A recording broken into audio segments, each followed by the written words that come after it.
What's up, you with your girl Marsha the Dreamer? Listen, do I have another amazing, powerful message for my dreamers today? But before we get started, don't forget to like and subscribe and come join the dream team. Okay, listen. And also don't forget to share. You never know who this message can help. So I want to talk about that financial breakthrough. Okay, that breakthrough that you've been praying for. You've been working job to job. You've been doing overtime. You've been trying to do side hustles, DoorDash, whatever it is. You just been trying to do whatever it is to make ends meet, right? And no matter how hard you try, no matter what you do, it just never seems to work out for you. You just always seems like you're pinching and you're robbing Peter to pay Paul. And it just seems like you are never going to get out of this hole no matter how much you try. But I want to let you know that financial breakthroughs happen when the mental breakthrough happens, okay? And I know you probably like, that sounds cliche. I already heard this before, blah, blah, blah. But anything that you want to transform from, it has to start from the mind first. It's all about your thoughts, right? And so we can't be living life worried about our past. Well, I always struggle financially. Well, my parents struggle financially. I've never seen this amount of money in my life. I've never going to see that amount of money in my life. I don't even know how to get the money. Like, I don't even know what to do. I do this, I do that, right? But we can't allow our past to dictate our future. Because even though we might been in seasons where we have been uneducated in the financial place, right? Or maybe we haven't had the things that we need to be able to go where God is trying to take us. And on top of that, a lot of us have financial trauma. Like, believe it or not, like, you can have trauma in the financial world. And a lot of that trauma is holding us back for where God is trying to take us when he wants to bless us financially, right? And so maybe that looks like a person who used and abused you financially, took, over your finances and used you. Maybe it looks like a person who went through growing up and didn't have enough and watched their parents or their mom work 2 jobs just to put food on the table. And, you had that family who said, we're thankful just to have food on our table. We're thankful just to have that. And there's nothing wrong with that. You should be thankful for everything that God blesses you with. I don't care even if it's a dime. I don't care even if it's just food. Like, I want to have a heart of gratitude no matter what God blesses me with, because I know that God is the one and only true living God that is our source, right?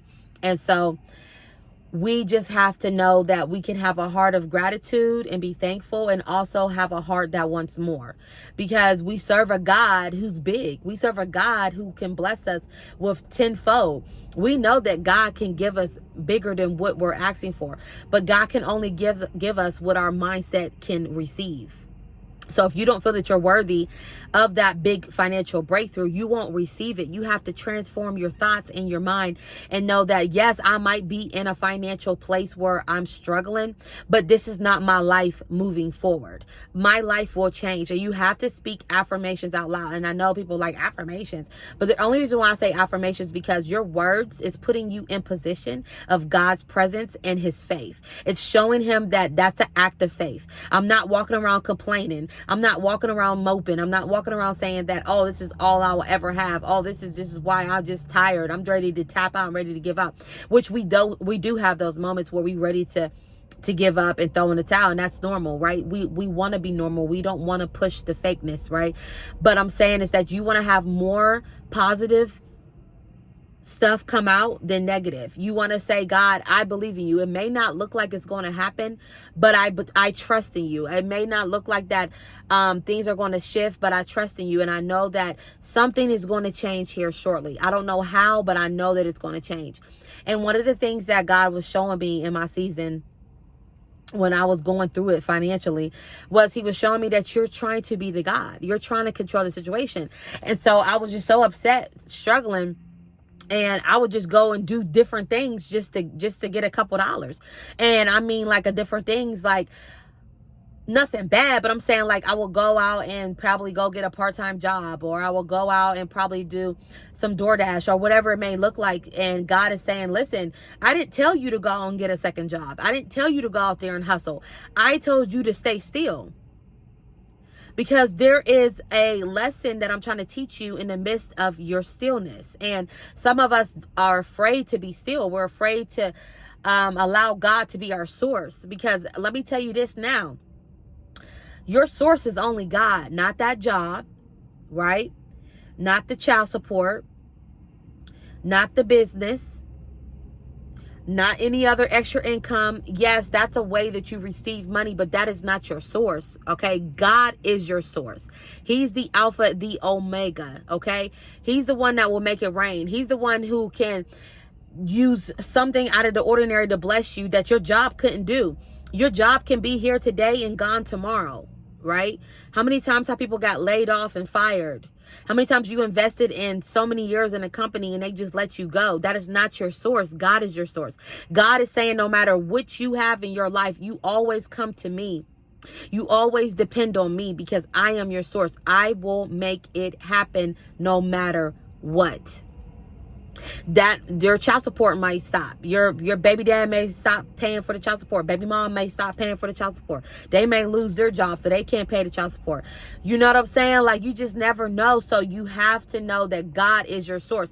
Yes, you receive your money in all these different ways, because that's how life is. You're going to receive your money by job, child support. You're going to receive your money by your business. You're going to receive your money by, checks in the mail, whatever it may look like to you.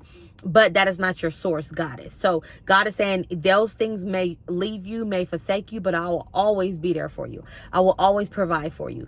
There's times where I didn't know where a dollar was going to come, and God will provide. He will show up and show out of the blue. And so I want to let somebody know today, there's some certain things that you just have to shift so that financial breakthrough can come.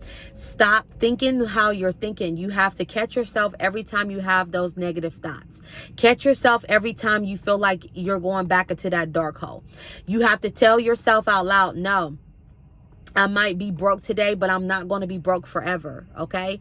You have to and then I will even sometimes even speak to myself and that I already have it. God, thank you for that $10,000. God, thank you for that check in the mail. God, thank you for, you know what I'm saying? Like, you have to thank God in advance, because our brain is triggered to operate in what we tell it. Right. And so if we're telling our mind and our thoughts that we're going to always be financially struggling, then that's what's going to happen in our life. So our thoughts is the beginning, and what we think about is what transform within, and then it's going to come out, and the results are going to show in the reality of our life. And so if you are financially struggling, that is the results of how you think. Right? We have to stop thinking in that way. Once we capture those thoughts, we can capture our life.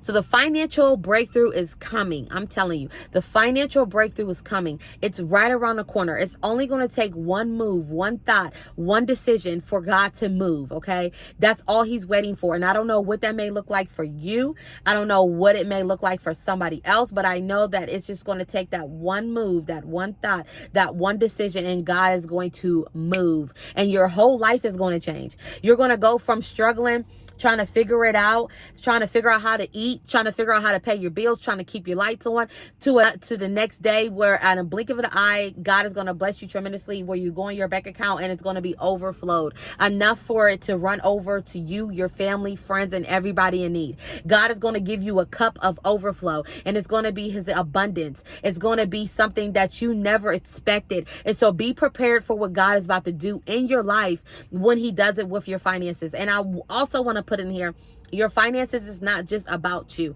This is what God is going to use for the kingdom of him, right? For his kingdom, for his children. He wants to see if you're going to do the right thing with what he's going to bless you with. So make sure that when God blesses you with this big breakthrough, you be prepared. Okay, you be prepared to do the right thing. Make sure you do the right investments. Make sure you buy the right things. When you get this money, make sure that you're not sitting up there like leasing stuff. No, buy it out. If you get enough money, buy that car out. Don't do car payments. If you got enough money, buy that house out. Don't do mortgage. Whatever God is, I don't know how much it's going to be, but whatever it is, think smarter. Don't put yourself in places where now, if you do fumble the bag, now you lost your car, you lost your house, and because you wasn't making better decisions. God's want to see how you're going to sow into his kingdom, okay? Are you going to be selfish? Are you going to be hoarding onto the money and afraid to let it go? No, God wants you to bless others while he blessing you. Use that money to bless others, but also be smart about who you bless. I know everybody can't have your money because then you're going to be depleted. So also be smart about how you pass out the money. Use your discernment, pray on it. Ask God if this is the person that you want them to help, that he wants you to help, because God also wants you to be a hand of blessing, right? Make sure that you're managing your money right now. Maybe you're not managing your money right now, okay? You're like, how am I managing my money? I'm always in a negative. I'm always only have like $5 left after I pay my check. Okay, that's okay. Are you paying all your bills? Are you paying them on time, right? The $5 that you do get left, or the $20 that you do have left, what are you doing with it?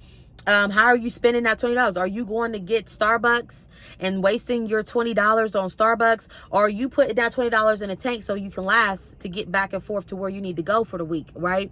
What are you doing with the money that which you already have? Or are you playing around and buying stupid stuff like God wants to see? And it's not that God wants you to be strict and not live life. It's okay to go and get you some Starbucks. It's okay to go in there and buy Target and get something that you just been wanting to desire. But it's just about using your discernment, right? It's about using your wisdom and your knowledge and knowing that I can't keep being in the same space over and over again.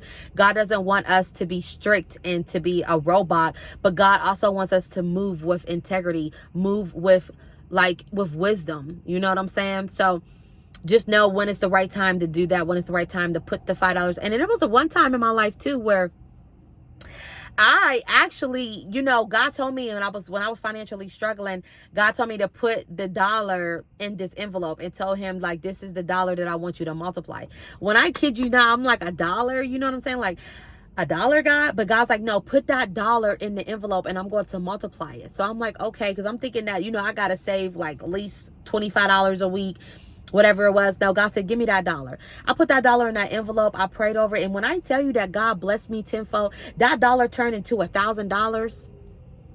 Do you hear me? That dollar turned into $1,000 that I didn't have to pay back. Right? Like, I'm telling you, like, God will do some unexpected things when you just give him what you got. I'm not saying give big. I'm saying give what you got. Show God that this is an act of faith. I might not have a lot, but I have enough to give you, Father, because I trust you. God wants to see what you're going to do with what you got. So just know when this financial breakthrough comes, it is about to be big. Okay? So you get prepared. I know you waiting for it, but you get prepared. And once you get prepared, God is about to send it through. So I love you all, my dreamers. Make sure you tune in again. And I'll see you next time.